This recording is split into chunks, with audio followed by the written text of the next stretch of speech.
1 കോടി കൊടുത്താൽ മോള് വിട്ട് കിട്ടുമെന്ന് തനിക്ക് ഉറപ്പുണ്ടോ? വീണ്ടും അവർ ഡിമാൻഡ് ചെയ്താൽ? അങ്ങനെ ഉറപ്പൊന്നും പറയാൻ കഴിയില്ല. ഈ വിഷയം കൈകാര്യം ചെയ്യുന്ന ആളുടെ മിടുക്കുപോലിരിക്കും കാര്യങ്ങൾ. I mean A mediator. മുംബൈയിലും കൽക്കട്ടയിലുമൊക്കെ ഇത്തരം സംഘങ്ങളെക്കുറിച്ച് അറിവുള്ള ഒരാൾ. ഇതുപോലൊരു പ്രോബ്ലം ഡൽഹി ഡിഫൻസ് മിനിസ്റ്റർക്ക് വന്നപ്പോ സഹായിച്ചത് മുംബൈയിൽ നിന്നൊരാളാ, അതും പോലീസിന്റെ അറിവോടെ. അന്ന് ഞാൻ ആ ഡിഫൻസ് മിനിസ്റ്ററുടെ സെക്രട്ടറി ആയിരുന്നു. അയാൾ ഒരു ലോക്കൽ ഗുണ്ടയല്ല, പക്ക ക്രിമിനലുമല്ല, അധോലോക നായകനുമല്ല. എന്നാലോ അവർക്ക് മേലെ കാര്യങ്ങൾ തീർപ്പാക്കാൻ മിടുക്കൻ. മുംബൈ പോലീസിന്റെ ഭാഷയിൽ പറഞ്ഞാൽ എ ഹൈലി പെയ്ഡ് ഇൻഫോർമർ. എനിക്ക് അയാളിൽ വിശ്വാസമുണ്ട്, നേരിട്ട് ബന്ധവുമുണ്ട്. താൻ എന്ത് പറയുന്നു? സർ, ഹോം സെക്രട്ടറി പറയുന്നതിനോട് ഞാൻ യോജിക്കുന്നു. പക്ഷേ സൗത്ത് ഇന്ത്യയിൽ ഇങ്ങനൊരു ഓപ്പറേഷൻ ഇതിനു മുമ്പ് നടന്നിട്ടുണ്ടോ സംശയമാണ് സർ. വർമ്മ ആരെ ഉദ്ദേശിക്കുന്നത്? മുംബൈ അണ്ടർവേൾഡിലെ അയാൾക്കൊരു ഓമന പേരുണ്ട്, Sher son. Son of Sher, സിംഹകുട്ടി.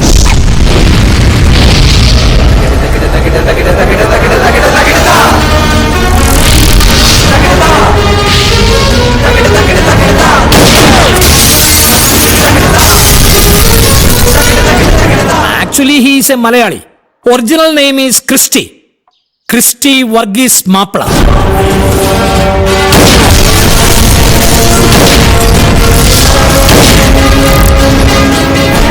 North Indian സുഹൃത്തുക്കൾക്കിടയിൽ അയാൾ മദ്രാസി മാപ്പിളയാണ്.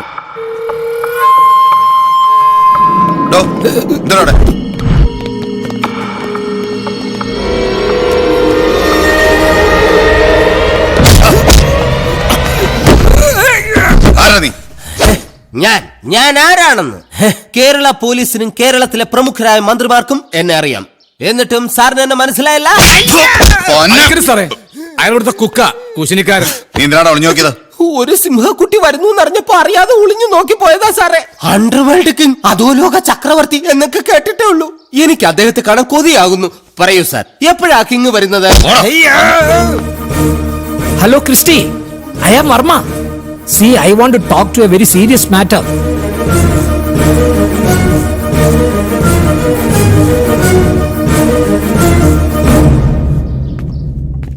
എന്തായിടോ? കേരളത്തിലേക്ക് അയാൾക്ക് താല്പര്യമില്ലെന്ന്. ഡോണ്ട് വറി സാർ, ഞാൻ ഡൽഹിയിൽ നിന്ന് പറയിപ്പിച്ചോളാം. ഡിഫൻസ് മിനിസ്റ്റർ പറഞ്ഞാൽ അയാൾക്ക് ഒഴിഞ്ഞു മാറാനാവില്ല. പിന്നെ എന്തായാലും sir, Mumbai to Cochin immediately 2-3 air tickets book ചെയ്യണം, ബിസിനസ് ക്ലാസ്. എയർപോർട്ടിലേക്ക് ഒരു ബെൻസ് കാറും.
Welcome to Cochin.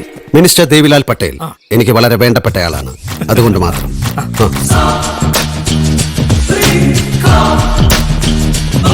Home minister Sudhakaran sir. Hello. Hello. IG Chandradas. Hello. Hello. ഇത് commissioner Hariharan Thampi. Hello. Hello. അയ്യോ സാറേ, ഇത് അങ്ങാട്ടങ്ങാട്ടാ പിടിച്ചാണ്. എന്റെ പളനിമല അയ്യപ്പാ. അയ്യോ, ഞാൻ കടിച്ച് തിന്നട്ടാ.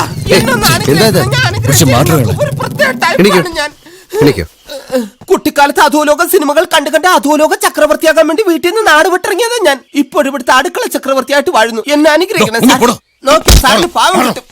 എന്നെ അങ്ങനെ വലിച്ചെറിയരുത്. I am underworld king. പോയാ. Okay, let's come to the matter. എന്താണ് അവരുടെ ഡിമാൻഡ്സ്? 1 കോടി. പണം എന്റെ കയ്യിലുണ്ട്.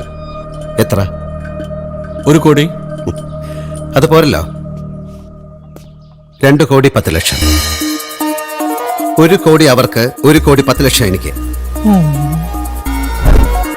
ഫീസിന്റെ കാര്യത്തിൽ അവരെക്കാൾ ഒരു പടി മുന്നിലാ ഞാൻ. കണക്ക് പറയുന്നത് ഒരു മന്ത്രിയോടാണെന്ന് ഓർമ്മ വേണം. അല്ല, ഒരു പാലം വിട്ട്. പാലം വേണ്ട. പാലം പണിത് അങ്ങോട്ടും ഇങ്ങോട്ടും നടക്കുന്ന ശീലം എനിക്കില്ല. സാർ, നമുക്ക് നമ്മളുടെ മോളുടെ ജീവനിലെ സാർ വലുത്. പണം കൊടുക്കാതെ തന്നെ എന്റെ മോളുടെ ജീവൻ രക്ഷപ്പെടുത്താൻ കഴിയില്ലേ തനിക്ക്? എന്താ ഇത്? ജോലി ചെയ്യുന്നവർക്ക് ശമ്പളം കൊടുക്കണ്ടേ സാർ? ഈ കിഡ്നാപ്പ് ചെയ്ത ആൾ എവിടെയാന്ന് എഴുതിയിട്ട് തന്റെ നീക്കം? ഇവിടുത്തെ ലാൻഡ് ലൈനിലേക്ക് വന്ന first call from Calcutta, second call from Mumbai, third one from Delhi. അതും കിഡ്നാപ്പ് ചെയ്യപ്പെട്ട് 4 മണിക്കൂറിനുള്ളിൽ. ഇത്രയും സമയത്തിനകം ഈ പറഞ്ഞ 3 സ്ഥലത്തും പെൺകുട്ടിയുമായി അവർക്ക് എത്തിച്ചേരാൻ കഴിയില്ല. സോ അവർ കേരളം വിട്ടു പോയിട്ടില്ല. ബാക്കി കാര്യം എനിക്ക് വിട്ടേക്കൂ sir. No Ranjith sir, you attend the call. Hello, എവിടെ? സർ, പണവുമായി ഷിപ്പ്യാർഡിൽ 2-ാം നമ്പർ ക്രെയിനിന് സമീപം നിൽക്കണമെന്ന്. അവിടെ അയാളുടെ ആള് വരുമെന്ന്. ഇനിയിപ്പോ കാര്യം നിസ്സാരമല്ലേ? ആ ഏജന്റിനെ പിന്തുടർന്നാൽ ഏത് വീട്ടിക്കും സ്ഥലത്തെത്താം. അനിയന്റെ പേരെന്താന്നാ പറഞ്ഞ? ഹരിഹരൻ തുമ്പി. തമ്പി. ഹരിഹരോ, ഈ കൊള്ളക്കാരും ക്രിമിനൽസും കിഡ്നാപ്പേഴ്സും ഒക്കെ വെറും മണ്ടന്മാരാണെന്ന് വിചാരിക്കുന്ന പോലീസുകാരാണ് യഥാർത്ഥ മണ്ടന്മാർ. ഞങ്ങളൊക്കെ പഠിച്ച് IPS എടുത്തിട്ടില്ലെങ്കിലും ഈ കളിയിൽ ICS നേടിയവരാണ്. Indian criminal service. അതങ്ങ് മസൂരിയിൽ നിന്ന് ചാർത്തി കിട്ടുന്ന ഒരു പട്ടമല്ല, അണ്ടർവേൾഡിൽ നിന്ന് കിട്ടുന്ന ഒരു പുരസ്കാരമാണ്. അതുകൊണ്ട് don't be a fool. Okay? Sorry sir. ഹരിഹരോ, one more thing.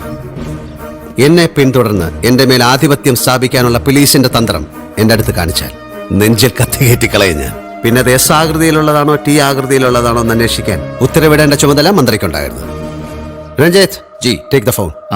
Okay sir, bring the money. Cash. Purushothaman sir, ആ ക്യാഷ് എടുത്ത് കൊടുത്തേക്ക്. ഓ,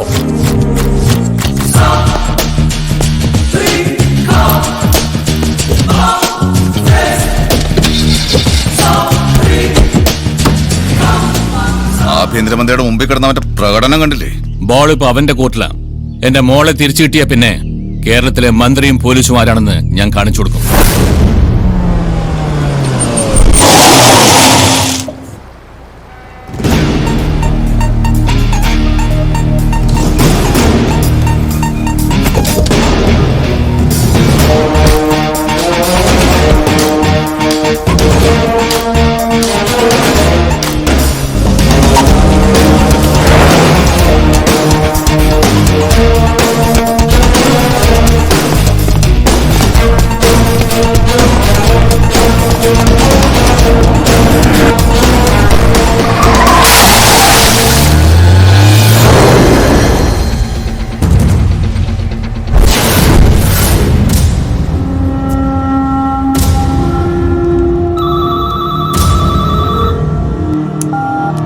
ഹലോ. ഇപ്പോൾ നിങ്ങൾ കാണുന്ന ആ സ്കോർപിയോ എന്റെ ആൾക്കാരുടേതാണ്. അത് പക്ഷേ നിങ്ങളെ വാച്ച് ചെയ്യാൻ വേണ്ടി മാത്രം. എന്റെ ഏജന്റ് കടൽ മാർഗം വരും. പണം അയാൾക്ക് കൈമാറി 1 മണിക്കൂറിന് ശേഷം നിങ്ങൾക്ക് എന്റെ കോൾ വരും. അതുവരെ നിങ്ങൾ അവിടെ നിന്ന് മൂവ് ചെയ്യരുത്.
വൈപ്പിനടുത്താണ്.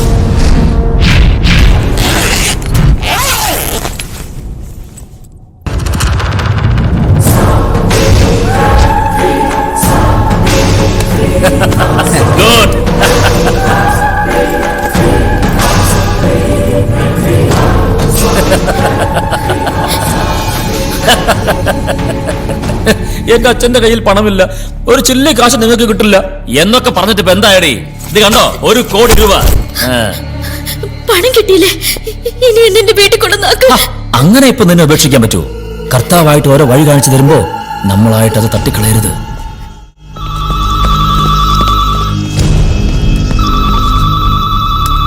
ഹലോ, പണം കിട്ടി.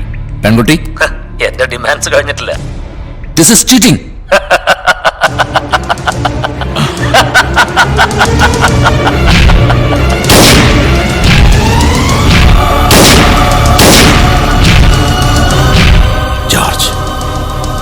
ജോർജ് കുട്ടി,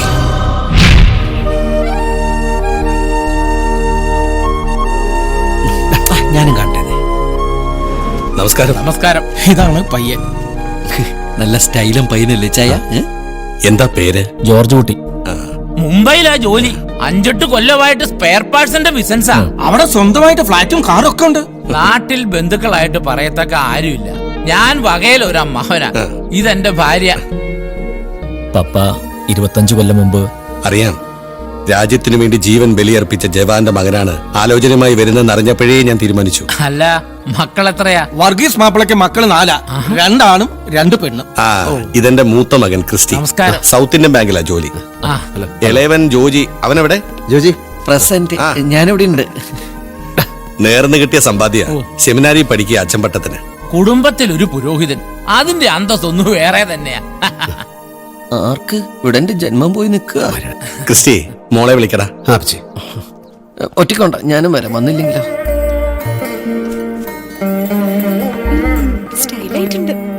നീ പറയടാ. ഇത്രയൊക്കെ ഒരുങ്ങിയാ മതി കേട്ടോ. കൂടുതൽ സുന്ദരിയായ പിന്നെ ഈ കല്യാണം നടക്കില്ല. അതെന്താ? ചെറുക്കന് മാച്ച് ആവില്ല. ഇച്ചേൻ ആളെ കണ്ടോ? പിന്നെ കണ്ടില്ലേ? നീ പറഞ്ഞു കൊടുക്ക. നീ പറഞ്ഞു കൊടുക്ക. അതെ, അത് ഒരു കണ്ണ് ഇങ്ങനെയാ, പിന്നെ മുടിയില്ല. കാക്കക്കർമ്മനാണെങ്കിലും ചുണ്ടിന് നല്ല ചോപ്പുണ്ട്. പിന്നെ നടക്കുമ്പോഴുള്ള മുടന്നുണ്ടല്ലോ. ഇച്ചേത് ആക്സിഡന്റിൽ വന്ന പോളിയാണോ അതോ? ഇടാ, ആക്സിഡന്റിലല്ലേ ചെവി പോയത്. ആണോ? പിന്നെ എന്തായാലും പൂത്ത കാശ. അതുകൊണ്ട് അപ്പച്ചൻ കല്യാണത്തിന് വാക്ക് കൊടുത്തത്. നീ വിഷമിക്കണ്ട മോളെ, വിധിച്ചതല്ലേ നടക്കൂ. ഇച്ചയ, എന്തത് വല്ല കുട്ടികളെ പോലെ. ഇദ്ദേഹം എന്റെ അനിയനാ, കൊച്ചുതോമ, വില്ലേജ് ഓഫീസറാ. ഞാൻ മിലിറ്ററിയിലായിരുന്നപ്പോ അമ്മയില്ലാത്ത എന്റെ 4 മക്കളെയും കല്യാണം പോലും കഴിക്കാതെ പൊന്നുപോലെ നോക്കി വളർത്തിയത് ഇവനാ.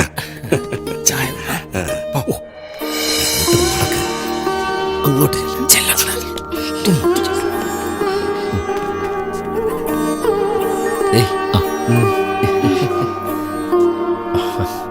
നോക്ക്. ചക്കനെ സൂക്ഷിച്ചു നോക്ക്. നോക്കാൻ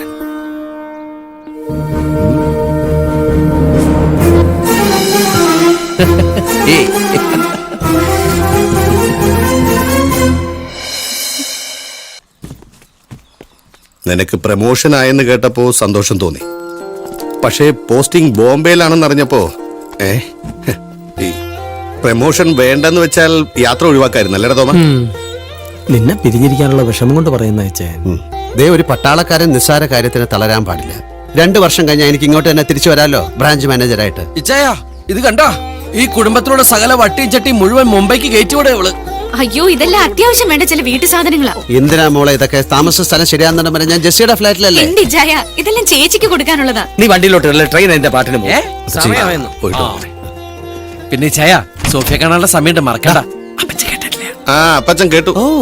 ഇവന്റെ കല്യാണം നിന്റെ കാർമ്മികത്വത്തിൽ നടത്തണമെന്നാ എന്റെ ആഗ്രഹം. എന്റെ കർത്താവേ, ലോകത്ത് എവിടെ പള്ളിപ്പെരുന്നാളുണ്ടെങ്കിലും കോഴിക്ക് കിടക്കപ്പുറത്തില്ല എന്ന് പറഞ്ഞ പോലെ അപ്പച്ചൻ ഇങ്ങനെ ഓരോന്ന് ആഗ്രഹിച്ച് പ്രാർത്ഥിച്ച് നേർന്ന് ഞാനൊരു നേർച്ച കോഴിയെ പോലെയായി. പിന്നെ ചയ, മുംബൈയാണ്. ഒരുപാട് ഡിസ്കോത്തിക് ബാറുകളും റെഡ് സ്ട്രീറ്റ് ഉള്ള നാടാണ്. Control yourself, B a man, okay? നിനക്ക് എങ്ങനെ അറിയാം അവിടെ റെഡ് സ്ട്രീറ്റ് ഉണ്ടെന്ന്? സെമിനാരിൽ പഠിപ്പിച്ചിരുന്നു. പാപത്തിന്റെ വഴിയാണ്, ആ വഴിക്ക് പോകരുതെന്ന്. എന്നാടാ പോടാ.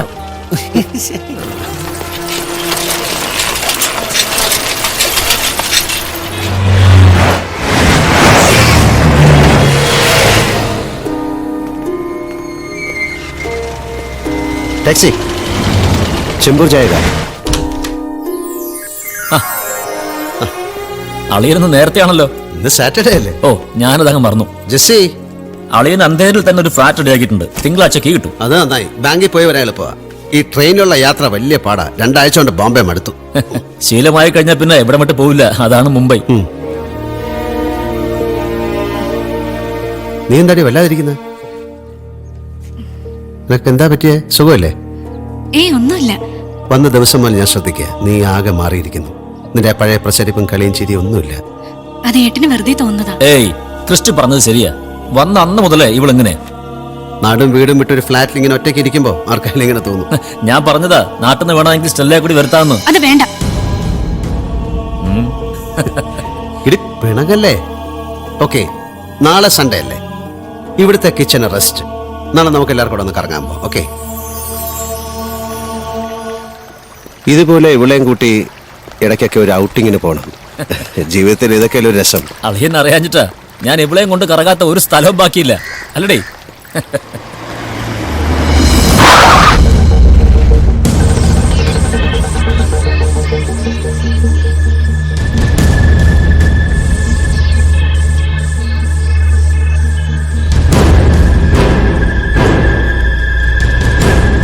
चलो रे, पंछी खड़ा है.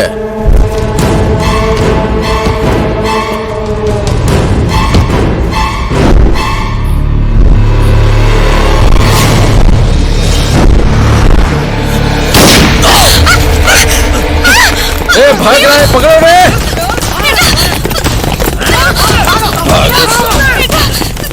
നീ ഫ്ലാറ്റിലോട്ട് പോയോ? നീ ഫ്ലാറ്റിലോട്ട് പോവാൻ.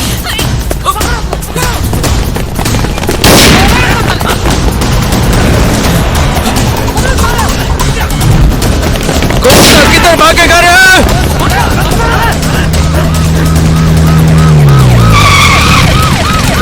Control room.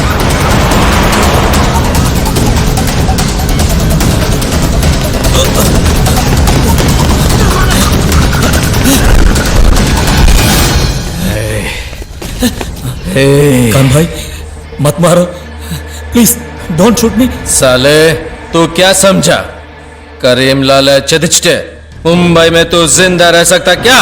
कान भाई, तेरे को लाला जी के पास जिंदा लाने को कहा है, जीवन उड़ा.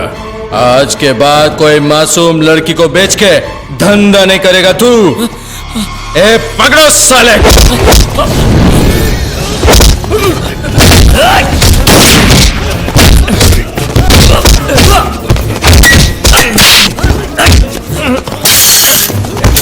don't move, don't move, don't move.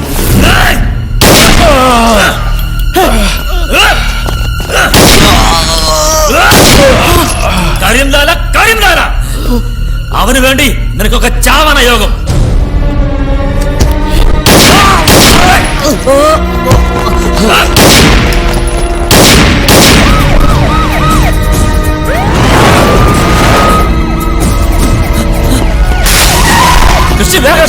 George കുട്ടി, എന്താ ഇതൊക്കെ? ഒന്നും പറയാൻ സമയമല്ല. പോലീസ് സ്വയരക്ഷയ്ക്ക് വേണ്ടിയല്ലേ? നമുക്കിത് പോലീസിനോട് പറയാം. പോലീസിനെ നീ പറഞ്ഞ് മനസ്സിലാക്ക്.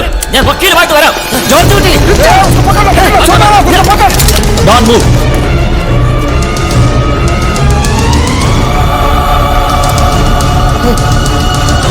ഞാനല്ല.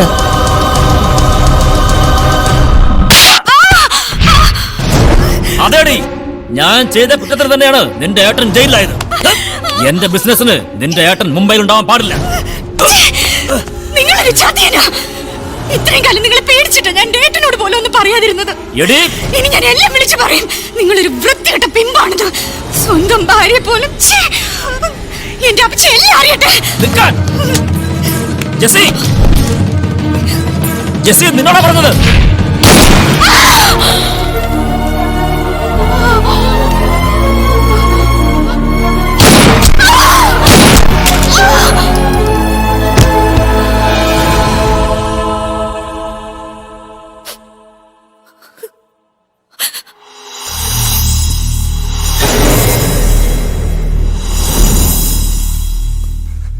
മുംബൈയിൽ വെച്ച് 4-5 പ്രാവശ്യം ഞാൻ ഉപദേശിച്ചിട്ടുണ്ട് ക്രിസ്റ്റിയെ. കൂട്ടുകെട്ടുകൾ ക്രിസ്റ്റിയെ വഴിതെറ്റിക്കുകയായിരുന്നു. ഏതോ മയക്കുമരുന്ന് മാഫിയ സംഘങ്ങളുമായിട്ടുള്ള കശപശയ. ക്രിസ്റ്റിയോട് പകവട്ടം വന്നതാണവർ. അവസാനം നഷ്ടപ്പെട്ടത് എനിക്കാ, എന്റെ ജെസ്സിയെ. അപ്പച്ചി, ഇച്ചേന് വേണ്ടി നല്ലൊരു അഡ്വക്കേറ്റിനെ ഏർപ്പാടാക്കണ്ടേ? എന്തിനാ? തെറ്റ് ചെയ്തവൻ ശിക്ഷ അനുഭവിക്കണം. അങ്ങനെ പറയരുത് ചാ. പിന്നെ ഞാൻ എങ്ങനെ പറയണം? അവൻ കാരണം എനിക്ക് നഷ്ടപ്പെട്ടത് എന്റെ മോളെയാ. എനിക്കിനി കാണണ്ടവനെ. മുംബൈ ആർദർ റോഡ് ജയിലിൽ റിമാൻഡ് ചെയ്യപ്പെട്ട എന്നെ ജാമ്യത്തിലിറക്കാനോ കേസ് നടത്താനോ നാട്ടിൽ നിന്ന് ആരും വന്നില്ല. പക്ഷെ ജയിലിൽ എന്നെ കാണാൻ ഒരാൾ വന്നു, കരീംലാല.